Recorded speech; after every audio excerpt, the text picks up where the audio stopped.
Hello, good morning. ഇന്ന് രാവിലെ എണീറ്റ് വന്നപ്പോൾ തന്നെ ചെറിയൊരു പണി കിട്ടിയിട്ടുണ്ട്. വേറെ ഒന്നുമല്ല, വീട്ടിൻ്റെ ഫ്രണ്ടിൽ തന്നെ പൂച്ച കാഷ്ടിച്ചിട്ടിട്ടുണ്ട്. കാക്ക കാഷ്ടം എന്നാണല്ലോ പറഞ്ഞത്. അപ്പോൾ എന്താ പറയണേ, അപ്പിയിട്ട് വെച്ചിട്ടുണ്ട്. പൂച്ച വന്ന് അപ്പിയിട്ട് വെച്ചിട്ടുണ്ട്. എന്ത് ചെയ്യുക, ഞങ്ങൾ കണ്ടു കഴിഞ്ഞാൽ ഓടിക്കത്തില്ല. ഇച്ചിരി എന്താ പറയുക, സ്നേഹം കൂടുതലാണ് ഈ പട്ടിയോടും പൂച്ചയോടും.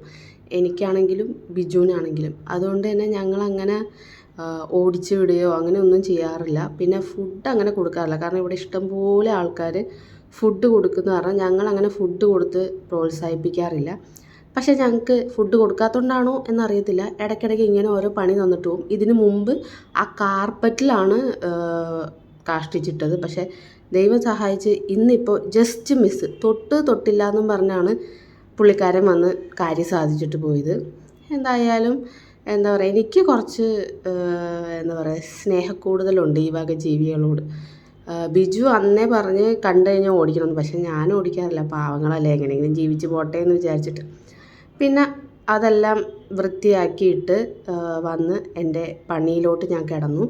ഇന്നിപ്പോൾ രാവിലെ ഞാൻ നൂഡിൽസ്, ബിജുവിന് ദോശയും ചമ്മന്തിപ്പൊടിയും, പിന്നെ നമ്മുടെ ഇന്നലെ വാങ്ങിച്ച സാധനം ഉണ്ടല്ലോ, സോസേജും. ഞാൻ നൂഡിൽസാണ് കഴിക്കുന്നത്. പിന്നെ ഇന്നിപ്പോൾ ബിജുവിന് ഫുഡ് കൊണ്ടുപോകണ്ട, അവനവിടെ വെള്ളിയാഴ്ച ചെയ്തുകൊണ്ട് ട്രീറ്റുണ്ട്.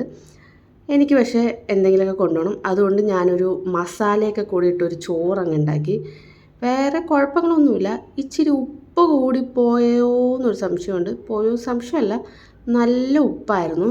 എന്താ പറയുക, വായിൽ വയ്ക്കാൻ പറ്റാത്ത അത്രയും ഉപ്പ്. ഞാൻ എന്തിനാണ് അത്ര ഉപ്പ് വാരിയിട്ടതെന്ന് എനിക്കറിയില്ല. പക്ഷേ ഞാനതങ്ങ് എടുത്തു. പിന്നെ ലഞ്ച് ബോക്സ് പാക്ക് ചെയ്യുമ്പോൾ ഇത് മാത്രം കൊണ്ടുപോകാനായിരുന്നു പ്ലാൻ. പിന്നെ അത് കഴിഞ്ഞിട്ട് ഞാൻ വിചാരിച്ചു കുറച്ച് തൈരും കൂടി എടുത്തേക്കാം, എങ്ങനെ കഴിക്കാനാണ്. അങ്ങനെ ഞാൻ റെഡിയായി വന്നു, സാധനങ്ങളൊക്കെ പാക്ക് ചെയ്തു.